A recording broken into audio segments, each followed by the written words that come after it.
എല്ലാവരും കൂടെ വെറുതെ ഒന്ന് പുറത്തേക്ക് ഇറങ്ങിയതാണ് കേട്ടോ.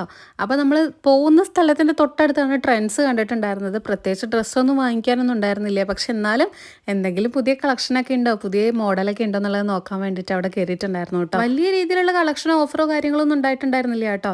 അപ്പോൾ പിന്നെ നമ്മൾ അവിടുന്ന് ഇങ്ങനെ ഓരോന്നൊക്കെ നോക്കി, പക്ഷെ വലുതായിട്ടൊന്നും ഇഷ്ടമുണ്ടായിരുന്നില്ല. പിന്നെ അത് കഴിഞ്ഞിട്ട് അവിടുന്ന് നേരെ ഇങ്ങോട്ട് എങ്ങടാ പോകുന്നതെന്ന് അറിയോ? നമ്മൾ 4 ദേശത്ത് പോയിട്ട് ഊണ് കഴിക്കാൻ പോയിട്ടോ. ഷോപ്പിങ്ങിന് വന്നിട്ട് ഊണ് കഴിക്കാൻ പോയ കഥ നിങ്ങൾ എവിടെയെങ്കിലും കേട്ടിട്ടുണ്ടോ? പക്ഷെ ഞങ്ങൾ ഇങ്ങനെയാണ് കേട്ടോ. ഞാൻ ഇട്ടിരിക്കുന്ന ഈ ഒരു യെല്ലോ ടോപ്പിന്റെ ലിങ്ക് ഞാനിവിടെ ലെഫ്റ്റ് സൈഡിൽ കൊടുക്കാം. ഇത് വലിയ സൈസ് വരെ അവൈലബിൾ ആണ് കേട്ടോ. പല കളേഴ്സിലും ഉണ്ട് കേട്ടോ. അച്ഛൻ ഈ ഇരുത്തം ഇരിക്കണത് ഊണ് വെയിറ്റ് ചെയ്തിരിക്കുകയാണ് കേട്ടോ. 4 ദേശത്തിന്റെ സദ്യ എന്ന് പറഞ്ഞപ്പോൾ നമ്മളിവിടെ കാറ്ററിംഗ് സദ്യയൊക്കെ നിർത്തിയതുകൊണ്ടേ ഇപ്പം നമുക്ക് പുറത്തുനിന്ന് ഇപ്പോൾ സദ്യ കഴിക്കുന്ന സമയത്ത് 4 ദേശത്തിന്റെ സദ്യയൊക്കെ ഭയങ്കര സ്പെഷ്യൽ ആയിട്ടുള്ളതാണ് കേട്ടോ. പെരിന്തൽമണ്ണ ടൗണിൽ തന്നെയാണ്. 80 രൂപയുള്ളൂ കേട്ടോ. അതിൽ തന്നെ നമുക്ക് പാലട പായസം കൂടെ കിട്ടും.